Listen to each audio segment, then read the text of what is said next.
Hey, what's poppin' YouTube? It's your boy KiteZz here. My lovely wife is just Alex. What's up, peoples? Hey, today on Talkin Head, we're doing Am I Wrong on Reddit. Ooh, this one's spicy. My 38-year-old male boyfriend kicked me, 27-year-old female, out in the middle of the night. Now he wants me to forgive him and I'm conflicted. Help. Huh? Boy. Yeah. Girl, did you read the title back before you type this? What's conflicting? My boyfriend and I have been dating for just under a year.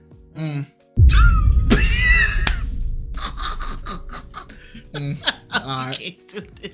But we're friends for a couple years before we dated and have been living together for only about 2 months. For context later, I thought it was too soon to move in together. You're right. Initially when he first started asking me to move into his house. But he was so excited about potentially living there, always called it our house before I even agreed to move in. And we've been having a lot of serious discussions about the future. Getting married, having kids, etc. And he finally wore me down. He also has a 7-year-old son he splits custody with who was also eager for me to move in. I know people ain't gonna like this, but He trapping you. Yeah, this is, in my mind, this is like a form of like, it's a form of like grooming, right? Because people don't realize grooming can happen to adults too. It's when somebody of a significant age group or an older age is able to whittle you down or manipulate you or convince you to do something, right? This sounds like grooming out the gate. Because one, there's 11-year age gap between you guys. Plus, he already was, you can see the seeds he was planting over time. You guys are just friends and he's talking about, oh, this is our house and all this and oh, my son wants you to move in with me and all, like this all just sounds like manipulation to me. Things were all around good when this incident took place. The only major issue we had was his drinking. Exit stage left. Nope. Most of the time he didn't drink much, but every few months I noticed a pattern of him binge drinking a couple weeks or so. A couple weeks? Dang. His liver okay? That's a genuine question. Dang. So doing something stupid as a result, then stopping again. He's had several back surgeries over the last several years. Okay. He's in pain. All right, you better get some ibuprofen. After the last several years as a result of a car accident he was in, his last surgery being just over a year ago. He doesn't take painkillers besides Advil and Tylenol. I said ibuprofen, you stop using the weak stuff. But when he tweaks his back, that's when he drinks a lot from the pain. It's something we talked about a lot. He would never hide it from me when he was drinking at home or something he was trying to stop doing. He was at the tail end of one of these binges when this incident took place. Okay. Not you trying to justify his actions. Yeah, my thing is, if you already given him this much of a out, shoot, then go apologize. He wasn't wrong then if this is your mindset towards it. I don't care if he was at the head or the tail of the binge. He shouldn't have been doing it. That part. About every other weekend or so, I'll go out after I get off work. I'm a bartender. Dang, so y'all just Bonnie and Clyde in the drinks, huh? That's crazy. With one of my best friends I work with. A girl my boyfriend is good friends with too.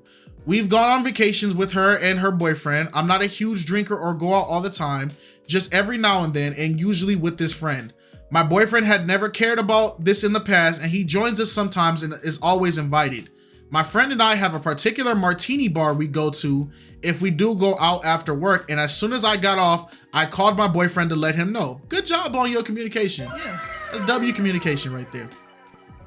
It was about 9 p.m. when I tried to call him and he had his phone on Do Not Disturb, so the call wouldn't go through. Sometimes he goes to bed pretty early, so I assumed he was sleeping, so I texted him to let him know where I'd be and with who. Every hour I was texting him something during the night. I love you text or just heart emojis. His phone stayed on D&D and I hadn't heard from him.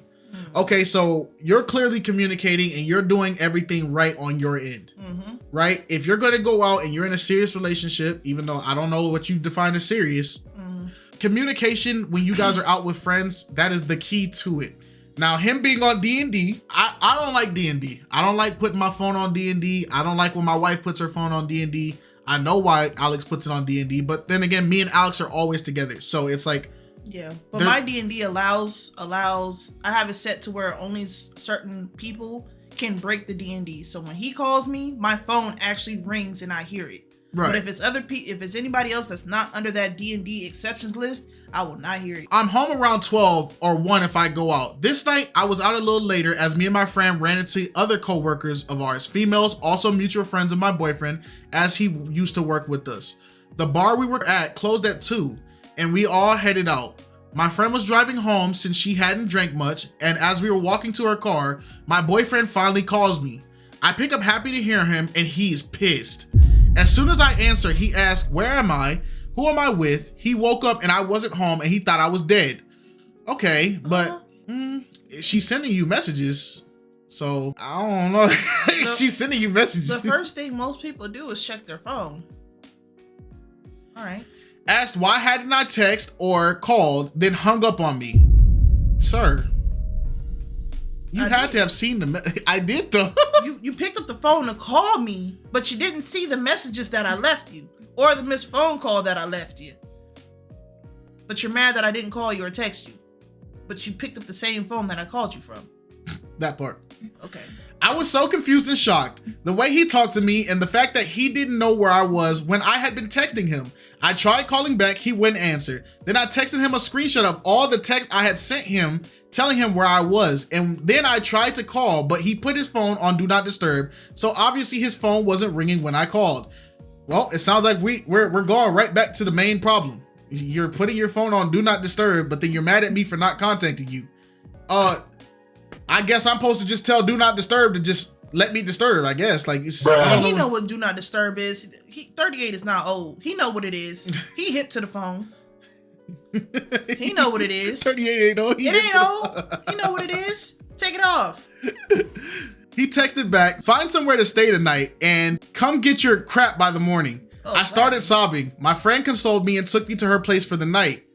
My boyfriend's never talked to me like that, even if he was drinking. I was just appalled. The thing too is he had just been drinking heavily for a couple weeks. We talked about it and he threw out the rest of his liquor the night before.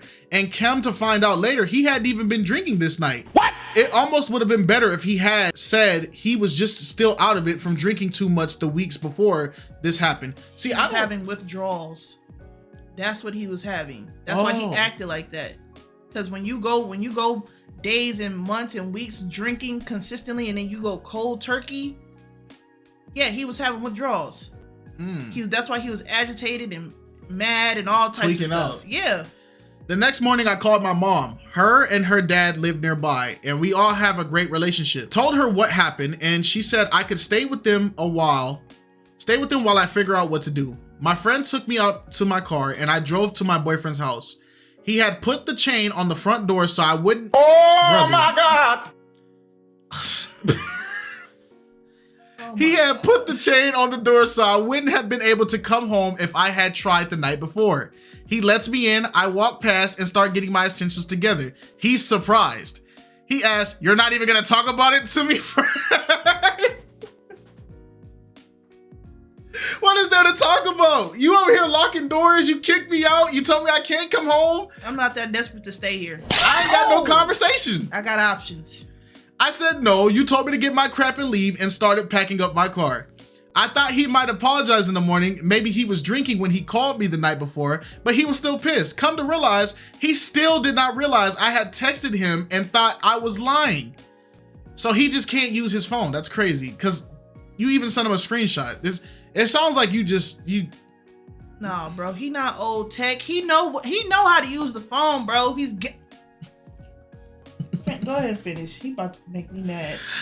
I had to show him my phone again that I had called and texted and explained that he put his phone on D&D, so he chose not to get the notification. He uses D&D all the time. I assume he knew how it worked. He knows how it works. You're giving him outs again. Now he finally started to calm down, but I was over it and I left. He called me as soon as I left, finally started apologizing and asked me to come back. I said no, I couldn't. So this is one of those things where somebody's accusing you and they keep accusing you and they keep accusing you and they refuse to hear you out. And then the only thing that stops them is the cold, hard evidence. Yes. And now it's that, "Oh, I messed up. Oh, my bad." It's like, nah, you ain't even giving me the benefit of the doubt of even trying to hear if I'm telling the truth or not. Right. You're just me like, no, you're wrong. So nah, he's good. He left me alone the next couple of days. I immediately found an apartment and signed a lease. Dang, you move fast. Cost of living is very high where I live, so renting an 1B apartment by myself is a lot, but I'm making it work. I went back to his house to pack the rest of my stuff, and he still was so shocked that I'm actually going through with it. He finally seemed back to his normal self. He was appalled at his actions, apologized profusely, cried, and said he respected me for moving out after the way he treated me. Okay. Okay. What that mean to me? Okay. All right. All right. Thank you.